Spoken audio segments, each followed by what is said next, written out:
नमस्कार दोस्तों। आज के डेट में एक यूजीसी कानून को लेकर के पूरा शोर मचा हुआ है पूरे देश में।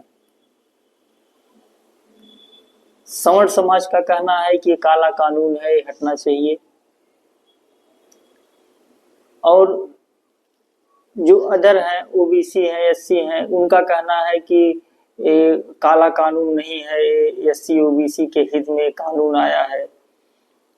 सरकार इसको अगर वापस लेती है तो फिर बहुत गलत होगा। मतलब दोनों साइड से धमकियां चल रही है सरकार को। अब सरकार की हालत क्या है कि जो एक कहानी आप लोगों ने सुना होगा, सांप और छछूंदर वाली, ऐसी हालत में फंसी है सरकार। इधर गिरू तो कुआं है और इधर गिरू तो है खाई। अब वो करे तो क्या करे। अगर सरकार को ऐसा लगता है कि भाई इस तरीके का भेदभाव होता है ऐसी जगहों पर जहां के लिए यूजीसी लागू किया जा रहा है या किया गया है, अगर वहां पर इस तरह का भेदभाव है तो कानून होना चाहिए, सही है। लेकिन ढेर सारे आंकड़े ऐसे भी हैं कि गलत भी तरीके से लोग, देखिए हर समाज में अच्छे बुरे लोग होते हैं, हर समाज में अच्छे बुरे लोग होते हैं। कोई भी समाज ऐसा नहीं है जिसमें खाली अच्छे ही लोग हों, कोई भी ऐसा समाज नहीं है जिसमें खाली बुरे ही लोग हों।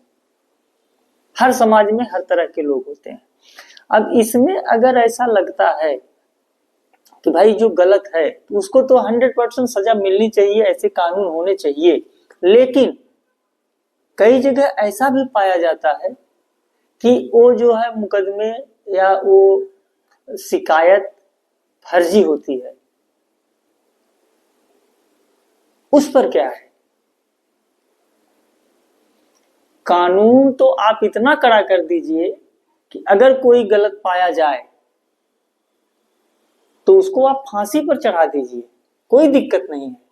लेकिन अगर वो गलत नहीं है, अगर शिकायत करने वाला ही गलत है, तो उसके लिए क्या प्रावधान है वो बता दीजिए। तो जो ये चिल्ला रहे हैं कि काला कानून है, वो भी क्लियर हो जाएंगे।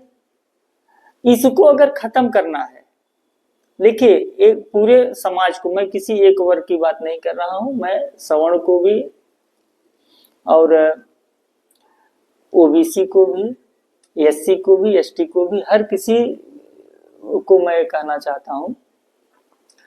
और एससी एसटी ओबीसी में भी ऐसे ढेर सारे लोग हैं जो कि कहीं न कहीं उनके भी मन में ऐसा चल रहा होगा, अरे ये कैसा इस तरीके का कानून है। क्योंकि आज के डेट में लगभग हर जगह पर ये समानता है, लोग एक साथ उठना बैठना खाना पीना सारी चीजें चल ही रही हैं। गांव में जाकर के आप देख लीजिए, कोई भी इस तरीके का, हाँ भाई इक्का दुक्का कुछ ऐसे होंगे वो अलग चीज है, बाकी लगभग अगर मान लीजिए 100 में से एक गड़बड़ है तो उसको कोई गड़बड़ नहीं माना जा सकता। वो 1% तो हर जगह वो चलता है। अब इसमें अगर इस तरीके का आ जाए कानून, इस तरीके का कोई प्रावधान हो कि भाई ठीक है आपने शिकायत दर्ज कराया, अगर ये शिकायत आपकी सही है, सही साबित होती है, तो सामने वाले को तो फांसी मिलने ही वाला है।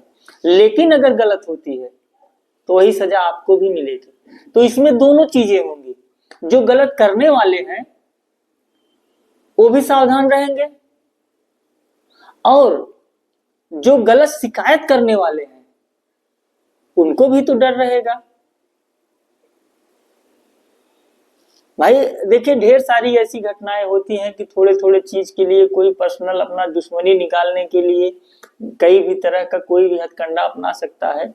उस जगह पर ऐसे हथियार इस्तेमाल न किए जाएं, इसका दुरुपयोग न हो, इसलिए आप ऐसा कानून बनाइए कि दोनों के लिए हो ना, जो सही है। अगर शिकायतकर्ता सही है तो जिसके खिलाफ शिकायत है उसको आप सजा दीजिए, पर अगर शिकायत करने वाला ही गलत है तो उसके ऊपर भी कुछ सजा निर्धारित करना पड़ेगा ना। ये तो एक तरफा हो गया। मान लीजिए एक कोई व्यक्ति किसी को गलत बोल दिया, अब उसको सुन करके चले जाना है, उसको रिप्लाई भी नहीं देना है, वो कहीं पर अपनी शिकायत भी नहीं दर्ज करा सकता है। तो ऐसा कुछ कानून लाइए साहब, ऐसा कुछ कानून लाइए जो कि समझ में आए, दोनों साइड से समझ में आए, उसको ये लगे कि हमको गलत करना नहीं है और उसको ये लगे कि हमको गलत शिकायत नहीं करना है, तब जाकर के समानता आएगी ना, तब जाकर के ये होगा। ये तो लड़ाने जैसी बात हो गई। ये तो आपस में जो हम इसमें लगे हुए हैं कि भाई समाज सब एक समान हो जाए, एक समानता आए समाज में। आप तो समानता की जगह पर वैमनस्यता फैलाने का काम कर रहे हैं। समानता कैसे आएगी? इसलिए इन सब चीजों पर विचार किया जाए। और इसमें मेरा कोई ये उद्देश्य नहीं है कि जिनके साथ अत्याचार हो रहा है उनके साथ हो। मैं चाहता हूं कि जिनके साथ गलत हो रहा है वो रुकना चाहिए, उसके लिए कड़ा से कड़ा कानून होना चाहिए। लेकिन अगर इसका कोई दुरुपयोग कर रहा है तो सेम कानून, सेम अपराध की श्रेणी में उसको भी रख करके और उसको भी कड़ी से कड़ी सजा देना चाहिए, ये मेरा मानना है। बहुत बहुत धन्यवाद। नमस्कार।